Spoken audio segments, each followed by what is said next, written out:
ನಮಸ್ಕಾರ ಸ್ನೇಹಿತರೆ. ಪ್ರಥಮ ಹಂತದ ಚುನಾವಣೆ ಮುಗಿದ ನಂತರ ಪಶ್ಚಿಮ ಬಂಗಾಳದಲ್ಲಿ ಬಹಳಷ್ಟು ಬದಲಾವಣೆಗಳು ಕಾಣಿಸ್ತಾ ಇದೆ. ಅದರಲ್ಲೂ ಪ್ರಮುಖವಾಗಿ ಹೇಳಬೇಕು ಅಂತ ಹೇಳಿದ್ರೆ, ಈಗಾಗಲೇ ಮಮತಾ ಬ್ಯಾನರ್ಜಿ ಅವರು ತಾವು ಸೋತಿರೋದನ್ನ ಒಪ್ಕೊಂಡ ರೀತಿಯಲ್ಲಿ ಕೂಡ ಕಾಣಿಸ್ತಾ ಇದೆ. ಹಾಗೇನೆ ಕೆಲವು ಟಿಎಂಸಿ ಲೀಡರ್ಗಳು ಈಗ ಇದ್ದಕ್ಕಿದ್ದಾಗೆ ಹಿಂದೂಗಳ ಓಲೈಕೆಯಲ್ಲಿ ತೊಡಗಿರೋದು ಕೂಡ ಕಾಣಿಸ್ಕೊಡ್ತಾ ಇದೆ. ಹಾಗಾದ್ರೆ ಪಶ್ಚಿಮ ಬಂಗಾಳದಲ್ಲಿ ಎರಡನೇ ಹಂತದ ಚುನಾವಣೆಗಿಂತಲೂ ಮೊದಲು ಏನೆಲ್ಲ ಡೆವಲಪ್ಮೆಂಟ್ಸ್ ಗಳು ನಡೀತಾ ಇದೆ, ಇದಕ್ಕೆ ಸಂಬಂಧಪಟ್ಟಂತೆ ಒಂದಿಷ್ಟು ವಿಷಯಗಳನ್ನ ನಾನು ನಿಮ್ ಜೊತೆ ಶೇರ್ ಮಾಡ್ಕೋತಾ ಇದ್ದೇನೆ. ಸ್ನೇಹಿತರೆ, ನಿಮ್ಮೆಲ್ಲರೂ ಕಾಫಿ ಅಂತ ಡಿಜಿಟಲ್ ಚಾನಲ್ಗೆ ಸ್ವಾಗತಿಸ್ತಾ ಇದ್ದೇನೆ. ಸ್ನೇಹಿತರೆ, ಸದ್ಯಕ್ಕೆ ಪಶ್ಚಿಮ ಬಂಗಾಳದಲ್ಲಿ ಮಮತಾ ಬ್ಯಾನರ್ಜಿ ಅವರು ಎಷ್ಟು ಡೆಸ್ಪರೇಟ್ ಆಗಿದ್ದಾರೆ ಅಂತ ಹೇಳಿದ್ರೆ, ಅವರ ಹಾವ ಭಾವ, ಇತ್ತೀಚೆಗೆ ಮಾಡ್ತಾ ಇರುವಂತಹ ಭಾಷಣ, ಇದೆಲ್ಲದೂ ನೋಡಿದ್ರೆ ನಿಮ್ಗೆ ಅರ್ಥ ಆಗ್ತದೆ.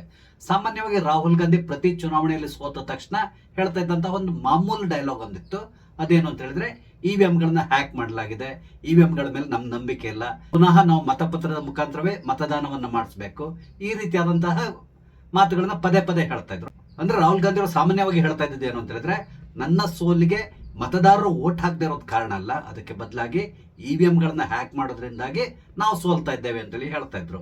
ಇವರ ನಾಯಕತ್ವದ ಮೇಲೆ ಜನರು ನಂಬಿಕೆಯನ್ನ ಕಳ್ಕೊಂಡಿದ್ದಾರೆ ಅಂತ ತಗೊಂಡು ಅವ್ರು ಒಪ್ಕೊಳ್ಳಿಕ್ ತಯಾರಿಲ್ಲ. ಇದು ರಾಹುಲ್ ಗಾಂಧಿ ಅವರ ಮನಸ್ಥಿತಿ. ಈಗ ಮಮತಾ ಬ್ಯಾನರ್ಜಿ ಅವರು ಕೂಡ ರಾಹುಲ್ ಗಾಂಧಿ ಅವರು ಏನ್ ಹೇಳ್ತಾ ಇದ್ದಾರೋ ಅದನ್ನೇ ಹೇಳಲಿಕ್ಕೆ ಪ್ರಾರಂಭ ಮಾಡಿದ್ದಾರೆ.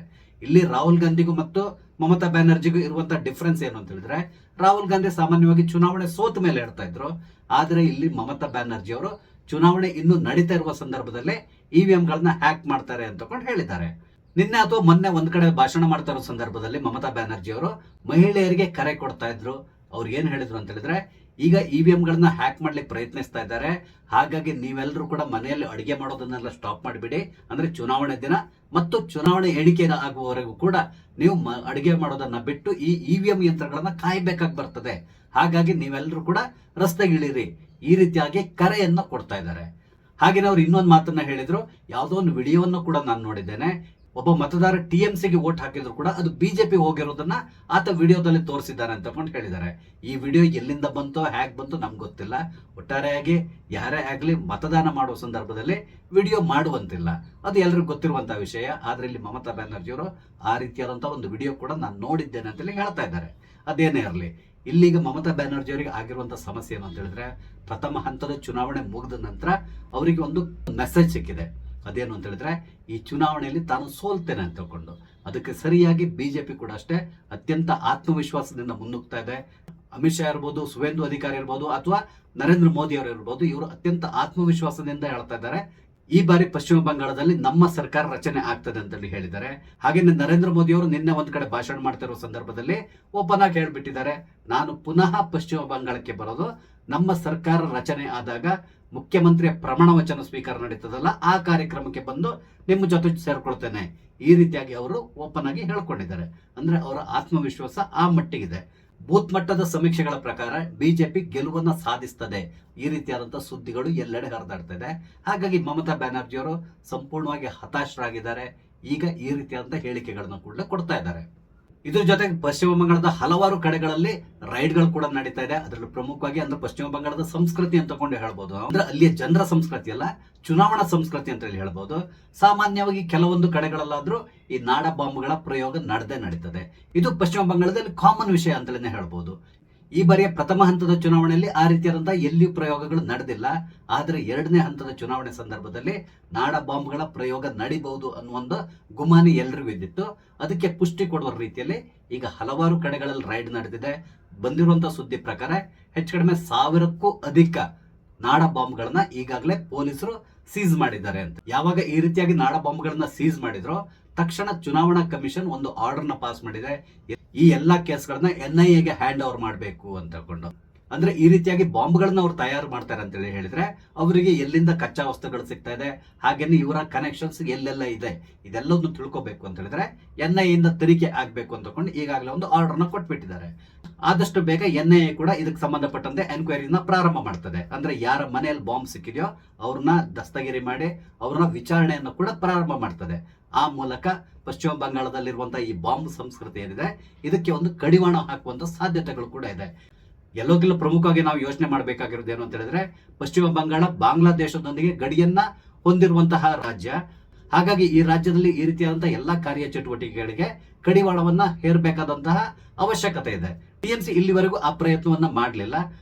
ಆದ್ರೆ ಈ ರೀತಿಯಾಗಿ ಕಚ್ಚಾ ಬಾಂಬ್ಗಳನ್ನು ತಯಾರಿ ನಡೆಸುವವರನ್ನ ಅವರು ಸಪೋರ್ಟ್ ಮಾಡ್ಕೊಂಡು ಬಂದಿದ್ದಾರೆ. ಯಾಕಂದ್ರೆ ಚುನಾವಣೆ ಸಂದರ್ಭದಲ್ಲಿ ಇವರ ಉಪಯೋಗ ತುಂಬಾ ಇದೆ ಟಿಎಂಸಿ ಪಕ್ಷಕ್ಕೆ.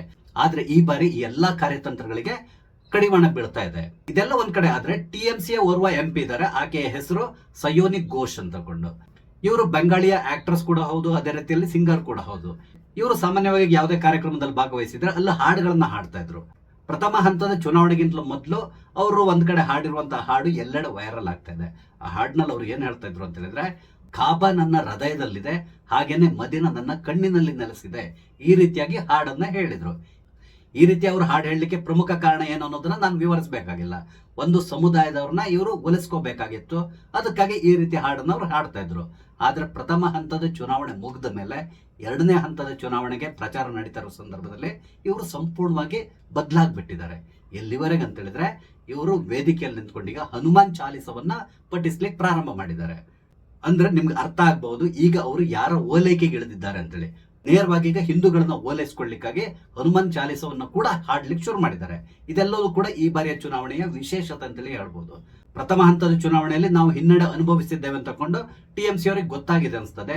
ಅದಕ್ಕಾಗಿ ಎರಡನೇ ಹಂತದ ಚುನಾವಣಾ ಸಂದರ್ಭದಲ್ಲಿ ಹಿಂದೂಗಳನ್ನ ತಮ್ಮತ್ತ ಸೆಳೆಯಲಿಕ್ಕೆ ಈ ರೀತಿಯಾದಂತ ಪ್ರಯತ್ನಕ್ಕೆ ಕೈ ಹಾಕಿದ್ದಾರೆ ಅಂತ ತಕೊಂಡು ಎಲ್ಲರೂ ಈಗ ಆಡ್ಕೊಳ್ಳಿ ಶುರು ಮಾಡಿದ್ದಾರೆ. ಹಾಗೇನೆ ಈ ಬಾರಿಯ ಚುನಾವಣೆಯ ವಿಶೇಷತೆ ಏನು ಅಂತ ಹೇಳಿದ್ರೆ, ಇಡೀ ಪಶ್ಚಿಮ ಬಂಗಾಳವನ್ನ ಭದ್ರತಾ ಪಡೆಗಳು ಕಾಯ್ತಾ ಇದೆ. ಪ್ರತಿಯೊಬ್ಬ ಮತದಾರನ ಮೇಲೂ ಕೂಡ ಅವರು ಕಣ್ಣಿಟ್ಟಿದ್ದಾರೆ. ಹಾಗೇನೆ ಅಲ್ಲಿರುವಂತಹ ಗೂಂಡಾ ಪಡೆಗಳೇನಿದೆ ಅವರು ಮಿಸುಕಾಡದ ರೀತಿಯಲ್ಲಿ ಇವ್ರು ನೋಡ್ಕೊಳ್ತಾ ಇದ್ದಾರೆ. ಸಣ್ಣ ಪುಟ್ಟ ಘಟನೆಗಳಾದ್ರೂ ಕೂಡ ಎಲ್ಲರನ್ನು ಕೂಡ ಒದ್ದು ಜೈಲಿಗೆ ಕಳಿಸ್ತಾ ಇದ್ದಾರೆ. ಇದರಿಂದಾಗಿ ಪಶ್ಚಿಮ ಬಂಗಾಳದ ಜನತೆ ನಿರ್ಭೀತಿಯಿಂದ ವೋಟ್ ಹಾಕ್ಲಿಕ್ಕೆ ಬರ್ತಾ ಇದ್ದಾರೆ. ಪ್ರಥಮ ಹಂತದಲ್ಲಿ ನಡೆದಿರುವಂತಹ ಮತದಾನದ ಪ್ರಮಾಣವನ್ನು ನೋಡಿದ್ರೆ ನಿಮ್ಗೆ ಅರ್ಥ ಆಗ್ತದೆ. ಇಲ್ಲಿವರೆಗೆ ಟಿಎಂಸಿ ಗೂಂಡಾಗಳು ಜನರನ್ನ ಹೆದರಿಸಿ ಮನೆಯಿಂದ ಹೊರಗಡೆ ಕೂಡ ಬರ್ಲಿಕ್ಕೆ ಬಿಡ್ತಾ ಇರಲಿಲ್ಲ. ಆದ್ರೆ ಈ ಬಾರಿ ಭದ್ರತಾ ಪಡೆಗಳು ಜನರಿಗೆ ಧೈರ್ಯವನ್ನು ತುಂಬುವ ಮುಖಾಂತರ ಅವರು ಚುನಾವಣಾ ಪ್ರಕ್ರಿಯೆಯಲ್ಲಿ ನಿರ್ಭೀತಿಯಿಂದ ಭಾಗವಹಿಸಲಿಕ್ಕೆ ಅವಕಾಶವನ್ನ ಮಾಡಿಕೊಟ್ಟಿದ್ದಾರೆ. ಅದರ ರಿಸಲ್ಟ್ ಕೂಡ ನಮ್ಗೆ ಬಂದಿದೆ. ಆದ್ರೆ ಇದರಿಂದಾಗಿ ಈಗ ಕೆಲವರಿಗೆ ಸಮಸ್ಯೆ ಉಂಟಾಗ್ತಾ ಇದೆ. ನೀವು ಗಮನಿಸಿರಬಹುದು, ಕಾಂಗ್ರೆಸ್ನ ವಕ್ತಾರೆ ಆದಂತಹ ಸುಪ್ರಿಯಾ ಶ್ರೀನಾಥ್ ಕೊಟ್ಟಿರುವ ಒಂದು ಹೇಳಿಕೆ. ಅವ್ರು ಏನ್ ಹೇಳ್ತಾ ಇದ್ದಾರೆ ಅಂತ ಹೇಳಿದ್ರೆ, ಪಶ್ಚಿಮ ಬಂಗಾಳದಲ್ಲಿ ಏನ್ ನಡೀತಾ ಇದೆ, ಇಷ್ಟೊಂದು ಭದ್ರತಾ ಸಿಬ್ಬಂದಿ, ಪೊಲೀಸ್ ಇವ್ರನ್ನೆಲ್ಲ ಯಾಕಲ್ಲಿ ಡಿಪ್ಲಾಯ್ ಮಾಡಬೇಕಾಗಿತ್ತು, ಅದರ ಅವಶ್ಯಕತೆ ಏನಿತ್ತು, ಇದರಿಂದಾಗಿ ಮತದಾರರು ಹೆದರ್ಕೊಳ್ಳುವಂತಹ ಪರಿಸ್ಥಿತಿ ನಿರ್ಮಾಣ ಆಗಿದೆ. ಈ ರೀತಿಯಾಗಿ ಸುಪ್ರಿಯಾ ಶ್ರೀನಾಥ್ ಅವರು ಹೇಳಿಕೆಯನ್ನು ಕೊಟ್ಟಿದ್ದಾರೆ. ಇಲ್ಲಿ ಆಶ್ಚರ್ಯವಾಗುದೇನು ಅಂತ ಹೇಳಿದ್ರೆ, ಈ ಸುಪ್ರಿಯಾ ಶ್ರೀನಾಥ್ ಅವರು ಇವತ್ತು ಅಥವಾ ಮೊನ್ನೆನೋ ರಾಜಕೀಯಕ್ಕೆ ಬಂದವರಲ್ಲ, ಅಥವಾ ಭಾರತದ ಬಗ್ಗೆ ಇವ್ರಿಗೆ ಗೊತ್ತಿಲ್ಲದಿರುವಂತಹದ್ದು ಅಲ್ಲವೇ ಅಲ್ಲ. ಎಲ್ಲಕ್ಕಿಂತ ಪ್ರಮುಖವಾಗಿ ಪಶ್ಚಿಮ ಬಂಗಾಳದಲ್ಲಿ ಪ್ರತಿ ಬಾರಿ ಚುನಾವಣೆ ಯಾವ ರೀತಿ ನಡೀತಿದೆ ಅನ್ನುವ ಸಂಪೂರ್ಣವಾದಂತಹ ಅನುಭವ ಅಥವಾ ಇವರು ಕಣ್ಣಾರೆ ನೋಡಿರ್ತಾರೆ. ಆದ್ರೆ ಸುಪ್ರಿಯಾ ಶ್ರೀನಾಥ್ ಅವರು ಹೇಳ್ತಾರೆ, ಯಾಕೆ ಇಷ್ಟೊಂದು ಭದ್ರತಾ ಸಿಬ್ಬಂದಿಯನ್ನ ಪಶ್ಚಿಮ ಬಂಗಾಳದಲ್ಲಿ ಡೆಪ್ಲಾಯ್ ಮಾಡಬೇಕಾಗಿದೆ, ಅದರ ಅವಶ್ಯಕತೆ ಏನಿತ್ತು, ಈ ರೀತಿಯಾಗಿ ಪ್ರಶ್ನೆ ಮಾಡ್ತಾ ಇದ್ದಾರೆ. ಇವರ ಇಂಟೆನ್ಷನ್ ಏನು ಅಂತ ಹೇಳಿದ್ರೆ, ಪಶ್ಚಿಮ ಬಂಗಾಳದಲ್ಲಿ ಈ ಹಿಂದೆ ಹ್ಯಾಕ್ ಚುನಾವಣೆ ನಡೀತಾ ಇದೆಯೋ, ಈ ಬೂತ್ ಕ್ಯಾಪ್ಚರಿಂಗ್ ಅಥವಾ ಮತದಾರರ ಮೇಲೆ ದಾಳಿ ನಡೆಸುವಂತಹದ್ದು, ಹಾಗೇನೆ ಅಪಾರ್ಟ್ಮೆಂಟ್ ಸಮುಚ್ಚಯಗಳಿಗೆ ಹೊರಗಡೆಯಿಂದ ಗೇಟ್ ಗಳನ್ನ ಕ್ಲೋಸ್ ಮಾಡಿಕೊಂಡು ಅಲ್ಲಿ ಗೂಂಡಾಗಳು ಕೂತ್ಕೊಂಡು ಕಾಯ್ತಾ ಇದ್ದಂತಹದ್ದು, ಈ ರೀತಿಯಾಗಿ ಈ ಬಾರಿ ಕೂಡ ನಡೀಬೇಕಿತ್ತು. ಆ ಮುಖಾಂತರ ಪುನಃ ಅಲ್ಲಿ ಟಿಎಂಸಿ ಆಡಳಿತಕ್ಕೆ ಬರಬೇಕು, ಈ ರೀತಿಯಾದಂತ ಇಂಟೆನ್ಷನ್ ಇಟ್ಕೊಂಡು ಇವ್ರು ಹೇಳಿದ ರೀತಿಯಲ್ಲಿ ಕಾಣಿಸ್ತಾ ಇದೆ. ಇನ್ನೊಂದು ಮುಖ್ಯವಾದ ವಿಷಯ ಏನು ಅಂತ ಹೇಳಿದ್ರೆ, ಸಾಮಾನ್ಯವಾಗಿ ಪಶ್ಚಿಮ ಬಂಗಾಳದಲ್ಲಿ ಚುನಾವಣೆ ನಡೆದ ನಂತರ ಬಹಳಷ್ಟು ಗಲಭೆಗಳು ನಡೀತದೆ. ಯಾರ್ಯಾರಿಗೆ ವೋಟ್ ಹಾಕಿದ್ದಾರೆ ಅನ್ನೋದು ಸಾಮಾನ್ಯವಾಗಿ ಅಲ್ಲಿರುವಂತಹ ಟಿಎಂಸಿ ಗೂಂಡಾಗಳಿಗೆ ಗೊತ್ತಾಗ್ತದೆ. ಆಗ ಅವ್ರು ಮಾಡುವಂತ ಕೆಲಸ ಏನು ಅಂತ ಹೇಳಿದ್ರೆ, ಯಾರು ಟಿಎಂಸಿಗೆ ವಿರುದ್ಧವಾಗಿ ಕೆಲಸ ಮಾಡಿದಾರೋ ಅವ್ರ ಮನೆ ಮೇಲೆ ದಾಳಿ ನಡೆಸ್ತಾರೆ. ಮಹಿಳೆಯರು ಸಿಕ್ಕಿದ್ರೆ ಅವ್ರ ಮೇಲೆ ಅತ್ಯಾಚಾರವನ್ನು ಕೂಡ ಮಾಡಿದ್ದಿದೆ. ಹಾಗೇನೆ ಕೆಲವರನ್ನ ಕೊಂದಿದ್ದು ಕೂಡ ಇದೆ. ಇಲ್ಲ ಅಂದ್ರೆ ಅವ್ರನ್ನ ಬೆದರಿಸಿ ಊರಿಂದನೇ ಓಡಿ ಹೋಗುವಾಗ ಮಾಡಿದ್ದು ಇದೆ. ಈ ರೀತಿಯಾದಂತಹ ಘಟನೆಗಳು ಈ ಹಿಂದೆ ಬಹಳಷ್ಟು ಬಾರಿ ನಡೆದಿದೆ. ಆದ್ರೆ ಈ ಬಾರಿಯ ಚುನಾವಣೆಯಲ್ಲಿ ಸೆಂಟ್ರಲ್ ಫೋರ್ಸ್ ಅಲ್ಲಿ ಬಂದು ಮೊಕ್ಕಂ ಹೂಡಿದೆ. ಹಾಗೇನೆ ಪೊಲೀಸ್ ಇಲಾಖೆ ಕೂಡ ಅತ್ಯುತ್ತಮವಾಗಿ ಕೆಲಸ ಮಾಡ್ತಾ ಇದೆ. ಯಾಕಂದ್ರೆ ಈಗ ಪೊಲೀಸ್ ಇಲಾಖೆ ರಿಪೋರ್ಟ್ ಮಾಡ್ಕೊಳ್ತಾ ಇರೋದು ಚುನಾವಣಾ ಅಧಿಕಾರಿಗಳಿಗೆ. ಆದ್ರಿಂದಾಗಿ ಅವರು ಕೂಡ ಅಷ್ಟೇ ಮಿಸುಕಾಡುವ ರೀತಿಯಲ್ಲಿಲ್ಲ. ಆದ್ರಿಂದ ಸರಿಯಾದ ರೀತಿಯಲ್ಲೇ ಕೆಲಸ ಮಾಡ್ತಾ ಇದ್ದಾರೆ. ಆದ್ರೆ ಚುನಾವಣೆ ಮುಗಿದ ಮೇಲೆ ಎಲ್ಲದೂ ನಾರ್ಮಲ್ ಆಗಿಬಿಡ್ತದೆ. ಪೊಲೀಸ್ ಇಲಾಖೆ ಅಲ್ಲಿಯ ಸರ್ಕಾರದ ಅಧೀನಕ್ಕೆ ಹೋಗ್ಬಿಡ್ತದೆ. ಹಾಗೇನೆ ಅಲ್ಲಿದ್ದಂತಹ ಭದ್ರತಾ ಪಡೆಗಳಿರ್ಬೋದು, ಇವರೆಲ್ಲರೂ ಕೂಡ ವಾಪಸ್ಸು ತಮ್ಮ ಸ್ಥಾನಗಳಿಗೆ ಹೋಗ್ಬಿಡ್ತಾರೆ. ಆದ್ರಿಂದ ಮತದಾರರು ಮನೆಯಿಂದ ಹೊರಗಡೆ ಬಂದು ನಿರ್ಭೀತಿಯಿಂದ ಮತದಾನ ಮಾಡ್ಲಿಕ್ಕೂ ಕೂಡ ಹೆದರ್ಕೊಳ್ತಾ ಇದ್ರು. ಅದೇ ರೀತಿಯಾದಂತಹ ಪರಿಸ್ಥಿತಿ ಈ ಬಾರಿ ಕೂಡ ಆಗುವಂತ ಸಾಧ್ಯತೆ ಇತ್ತು. ಆದ್ರೆ ಈಗ ಅಮಿತ್ ಶಾ ಅವರು ನಿನ್ನೆ ಒಂದು ಘೋಷಣೆಯನ್ನ ಮಾಡಿಬಿಟ್ಟಿದ್ದಾರೆ.